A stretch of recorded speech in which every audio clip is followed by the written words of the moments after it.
Hello everybody and welcome to this video. Today we want to talk about statistical modeling, and to kick things off we have a look on a little example. So statistical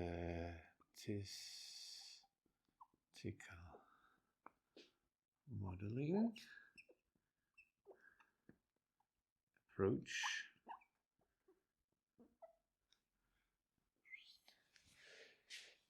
And for the example, we have a little experimental setup.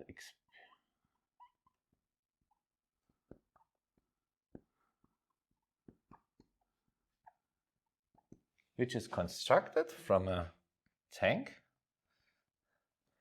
And in this tank, we are feeding an inflow, which is measured. And in the tank we then have a level.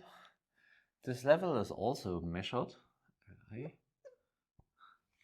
And then we might have an effect like the sun, which is evaporating some of the liquid in the tank.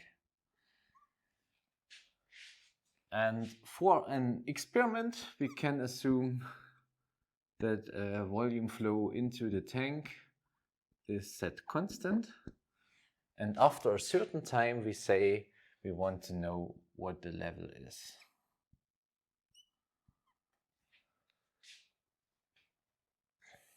So to summarize it, what height level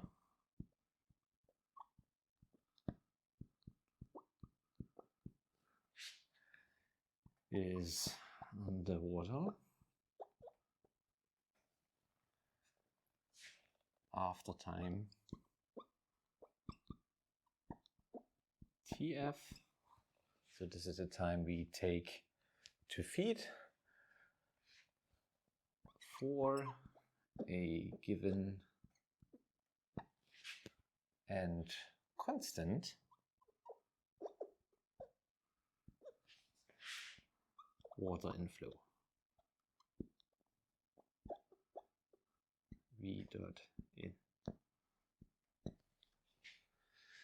Okay, and so now if you would be a statistician, you might approach the problem as follows. So how would a statistician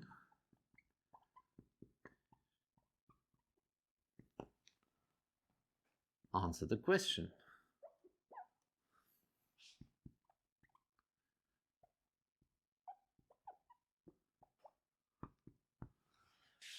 Well, he might think of a very well-known approach, which is called the design of experiments.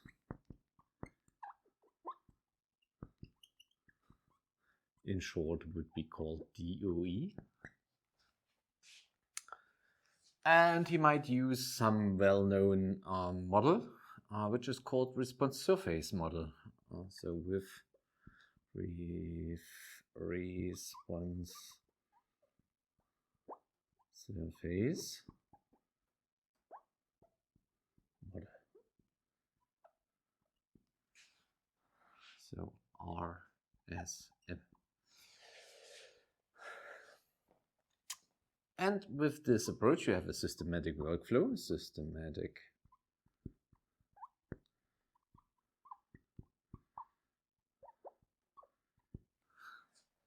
So you define what is fixed. So we could assume, okay, we fix the time, fixed time TF. Then you might have factors, so the things you influence to make a change in the system. So this is called factors in the DOE. And this might be your volume flow, so the inflow rate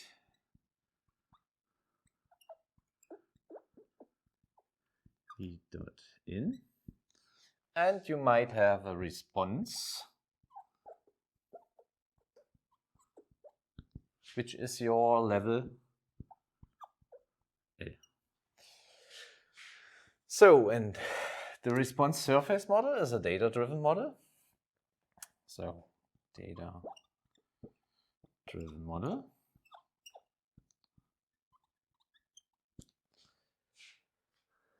RSM. And this is a quadratic model, which writes like the following: L equals A V dot in squared plus B V dot in plus C. And now you would want to do some experiments to be able to fit these parameters.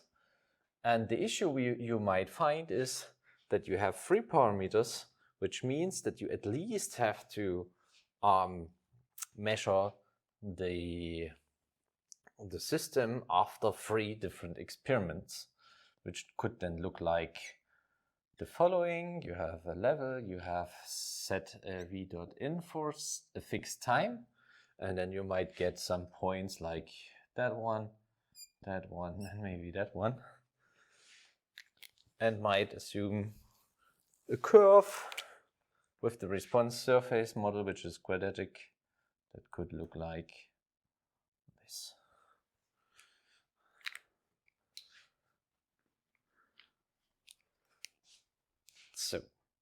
So clearly what you need is you need 3 experiments to be able to capture the effect of the volume flow on the level in the system with this disturbance by the sun. And yeah, what changes now if you change the time also?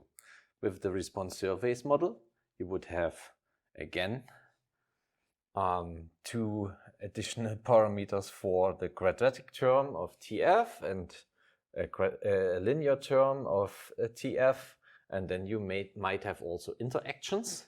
So you get a lot of more parameter values, and you need a lot of more measurements.